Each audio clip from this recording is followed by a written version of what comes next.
What if I tell you there are two extremely, incredibly valuable times during Ramadan when if you make dua, you have a very good chance to have your wishes fulfilled.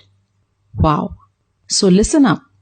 O Messenger of Allah sallallahu alaihi wasallam, which dua is most heard or most accepted? Inquired Abu Umama radiyallahu ta'ala anhu. Dua in the last third of the night, replied the Prophet. This is the time before Fajr. So why is this time so special? Because Allah subhanahu wa ta'ala has specified this hour for His majestic descent. He descends every night to the lowest heaven and calls out to those who will invoke Him. Yet this is the time when we are the most negligent, because we are fast asleep and it's not easy to leave the comfort of your bed and choose to wake up and make dua. You won't do this unless you have a persuasive ikhlas, sincerity and an overwhelming raghbah, desire. You won't leave your coziness unless you truly believe and are sure and confident that Allah will respond to you when you call upon Him at this hour. You won't leave your slumber unless you are truly sincere and genuine to get what you want. You won't leave your relaxation unless you are heartfelt in your tawbah and seeking forgiveness.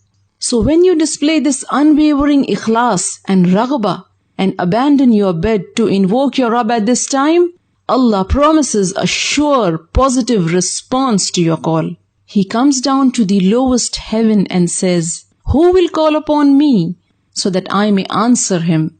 Allah has promised to give you what you ask of Him at this time. He says, "Who will ask me so that I may give him?" He has promised to forgive you if you ask His forgiveness at this hour.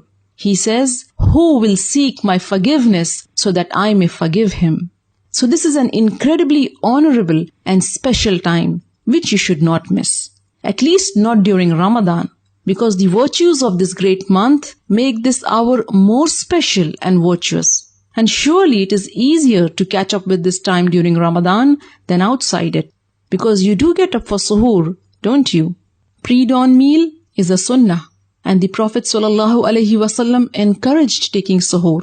He said, eating suhoor is barakah, blessing. So do not miss it even if you take a sip of water. Suhoor is important because it gives you the strength you need to worship Allah throughout the day, for the salat, the Quran and the zikr. In Ramadan, a starving person cannot perform well. He is sluggish and there is no enthusiasm and the heartiness which is required to rightly perform the fast. Because fasting is not just keeping away from eating and drinking. You also have to keep away from bad language and immoral behavior.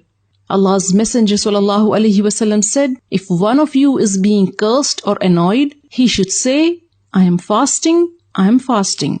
And suhoor helps you in keeping up with these etiquettes because it protects you from intense hunger. Hunger which can trigger bad manners that decrease your rewards.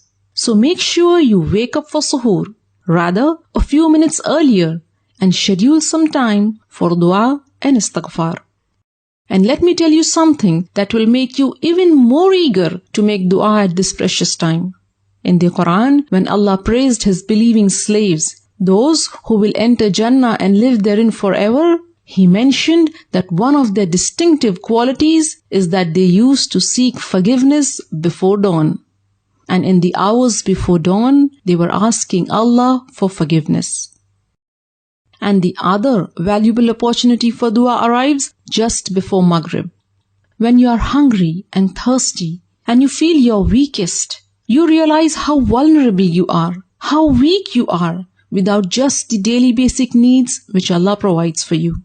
It is at this time that you are truly, truly humbled. And the dua you make with this humbleness in your heart is more likely to be answered. But aren't we always too busy preparing iftar at this hour? So much that we don't realize that these precious moments are slipping away, unnoticed and unused. But not anymore, my dear sister. Inshallah, this Ramadan, let's wrap up our chores and close the kitchen a few minutes before iftar for dua and istighfar. Did this video help you get eager to grab the best opportunities for dua? Then help me spread the word. Share this video with family and friends. May Allah subhanahu wa ta'ala accept our duas and make us amongst those who benefit from the blessed hours of Ramadan. Ameen Ya Rab.